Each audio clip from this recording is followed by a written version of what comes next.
What if I told you the United States is walking down the same economic road that destroyed ancient Rome? Not something similar, not something close. Almost the same pattern. A rising superpower, exploding debt, currency manipulation, massive military spending, and then financial decline. Rome believed it was untouchable. America believes the same today. But history has a warning for every empire that thinks it's different. Before we go deeper, if you want to understand how money, power, and empires really work, not the surface level version, make sure you like this video and subscribe right now. This channel breaks down the hidden mechanics behind economic systems. And what you're about to hear is not just history, it's a pattern. And patterns repeat. Let's begin with ancient Rome. At its peak, Rome dominated trade routes, controlled vast territories, and commanded the strongest military on earth. Wealth poured into the empire from across continents. It became the center of global commerce and political influence. In many ways, it looked unstoppable, much like the United States in the modern world. But the turning point didn't come from invasion at first. It came from inside the financial system. Rome began spending more than it earned.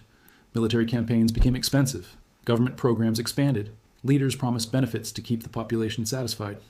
Tax revenue wasn't enough to support this lifestyle. So Rome borrowed heavily, and when borrowing reached its limits, emperors made a critical decision. They reduced the silver content in Roman coins. The coins looked the same, but their real value was lower. This was currency debasement. Inflation followed. Prices rose. Trust in money slowly weakened. And once trust in money starts to fade, the foundation of the empire begins to crack. Now look at modern America. After World War II, the U.S. built the global financial system around the dollar. It became the world's reserve currency.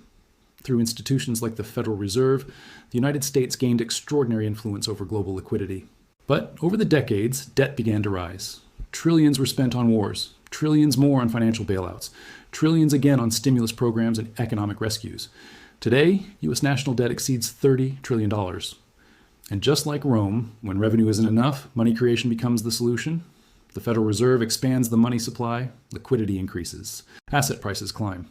Markets feel strong on the surface, but inflation follows close behind. The purchasing power of ordinary citizens declines. The middle class feels squeezed. Savings lose value. And when the economic core of a society weakens, the entire structure becomes fragile. Empires rarely collapse from a single dramatic event. They decline gradually, almost quietly. First, the currency weakens. Then debt grows faster than productivity. Political division intensifies. External challengers rise. For Rome, it was internal corruption combined with growing outside threats. For America, emerging powers are building new trade partnerships and exploring alternatives to dollar dominance. Every empire believes it is the exception to history. Rome believed it would last forever. But economic reality does not respond to belief. When debt compounds faster than real economic growth, the outcome becomes predictable.